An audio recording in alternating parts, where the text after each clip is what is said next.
Sono ancora diversi i punti da rivedere, ma è pur sempre una prima bozza dell'atteso contratto di governo firmato Lega Movimento 5 Stelle. 39 pagine che toccano gli aspetti più importanti della vita sociale ed economica degli italiani.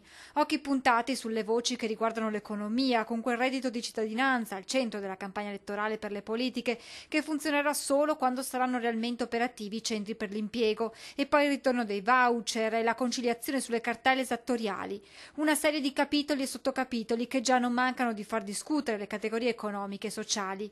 Critico Vendemiano Sartor, rappresentante degli artigiani, uno dei settori che più ha risentito della crisi e che attende con impazienza risposte dal governo che verrà. Ci sono elementi chiaramente più propagandistici che sostanziali, perché io credo che prima di parlare di aumento di costi sarebbe necessario parlare di riduzione della spesa pubblica, perché altrimenti questo Paese non può sopportare una ripresa che venga messa in discussione magari da economie sbagliate. In un territorio come quello veneto e trevigiano, spiega Sartor, a convincere davvero poco è il concetto di reddito di cittadinanza. Nei nostri territori la gente vuole trovare un posto di lavoro, vuole lavorare, non vuole vivere tra virgolette assistita a casa. Fino a quando non verrà posta la firma sul contratto definitivo non è possibile sbilanciarsi, spiega Paolino Barbiero del sindacato pensionati, ma qualcosa da rivedere c'è. Non si parla dei coefficienti per andare in pensione, non si parla delle rivalutazioni di chi è già in pensione,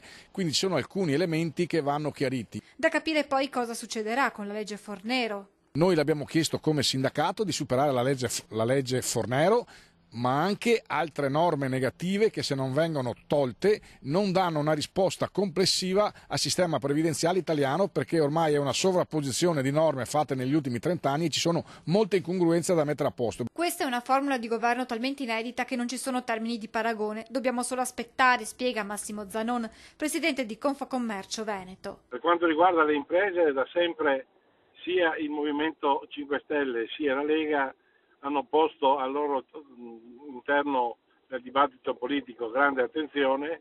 Chiaramente rispetto alle aspettative delle singole categorie probabilmente c'è bisogno di un periodo di assestamento, vediamo cosa succede.